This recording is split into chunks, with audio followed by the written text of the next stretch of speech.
25 जून 1975 को इंदिरा गांधी की सरकार ने भारत में आपातकाल की घोषणा की थी।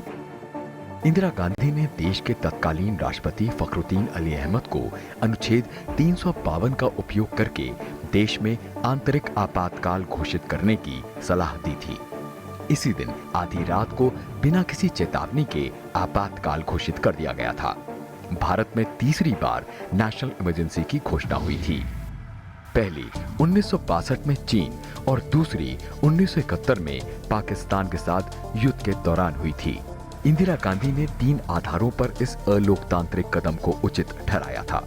पहला, जयप्रकाश नारायण द्वारा शुरू किया गया आंदोलन और उससे देश की सुरक्षा और लोकतंत्र को पैदा हुआ खतरा।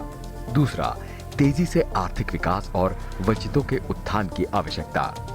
और तीसरा, विदेशी शक्तियां जो भारत को अस्थिर और कमजोर करना चाहती थीं। हालांकि जानकार इस इमरजेंसी की 4 मूल वजह बताते हैं।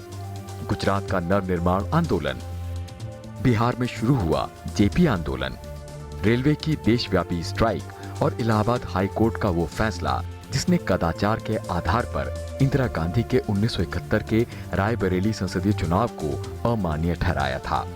ये फैसला इमरजेंसी की फौरी वजह बना। इसकी टाइमलाइन देखें तो 19 मार्च 1975 इंदिरा गांधी अदालत में गवाही देने वाली पहली भारतीय प्रधानमंत्री बनी।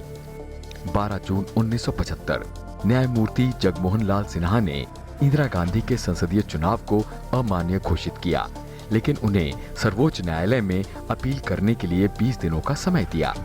और 24 जून 1975 सर्वोच्च न्यायालय ने उच्च न्यायालय के आदेश पर सशर्त रोक लगा दी थी। इंदिरा गांधी संसद में उपस्थित हो सकती थीं, लेकिन जब तक अदालत उनकी अपील पर फैसला ना सुना दे, तब तक उन्हें मतदान करने की अनुमति नहीं दी जाएगी।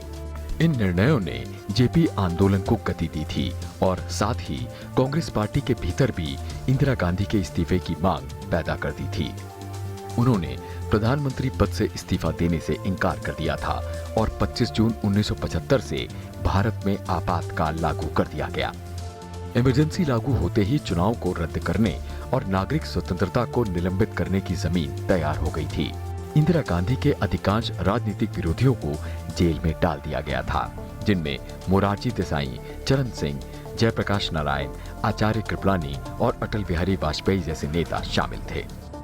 यहाँ तक कि आपातकाल का विरोध करने वाले कांग्रेस नेताओं को भी गिरफ्तार किया गया था। प्रेस की स्वतंत्रता में सख्ती से कटौती की गई थी। गैर कांग्रेसी राज्य सरकारों को बर्खास्त कर दिया गया था। इस दौर का एक काला पन्ना जबरन चला सामूहिक नसबंदी अभियान भी था। इस दौर में बिना मुकदमे के सैकड़ों लोगों को हिरासत में ले लिया गया था। साथ ही इस दौरान सरकार ने कई बार संविधान में संशोधन भी किया, जो आपातकाल हटने के बाद नई सरकार ने रद्द कर दिया था। जनवरी 1977 में इंदिरा गांधी ने नए सिरे से चुनाव कराने का आह्वान किया।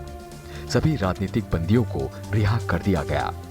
आधिकारिक तौर पर 21 मार्च 1977 को आपातकाल हटा लिया गया।